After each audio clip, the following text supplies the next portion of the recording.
happy to join with you today in what will go down in history as the greatest demonstration for freedom in the history of our nation.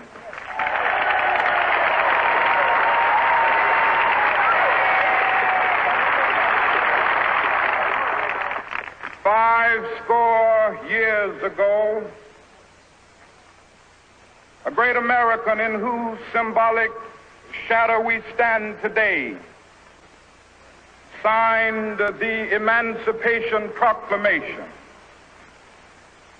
This momentous decree came as a great beacon light of hope to millions of Negro slaves who had been seared in the flames of withering injustice. It came as a joyous daybreak to end the long night of their captivity.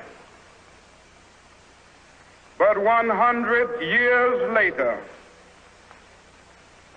the Negro still is not free. 100 years later, the life of the Negro is still sadly crippled by the manacles of segregation and the chains of discrimination.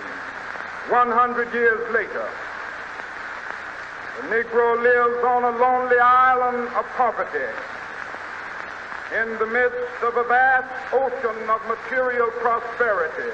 100 years later,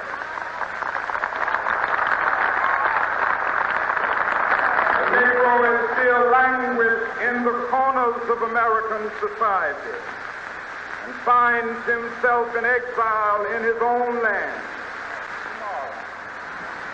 I still have a dream. It is a dream deeply rooted in the American dream. I have a dream that one day this nation will rise up, live out the true meaning of its creed.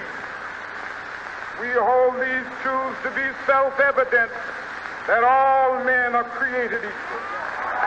From the prodigious hilltops of New Hampshire, let freedom reign.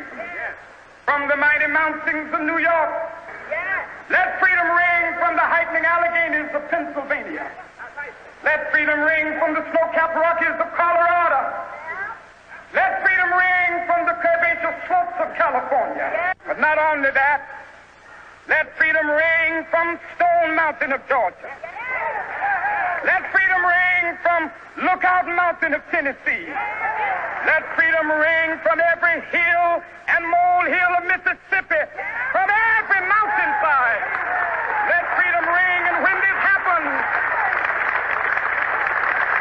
when we allow freedom reign, when we let it ring from every village and every hamlet, from every state and every city, we will be able to speed up that day when all of God's children, black men and white men, Jews and Gentiles, Protestants and Catholics, will be able to join hands and sing in the words of the old Negro spiritual, free at last, thank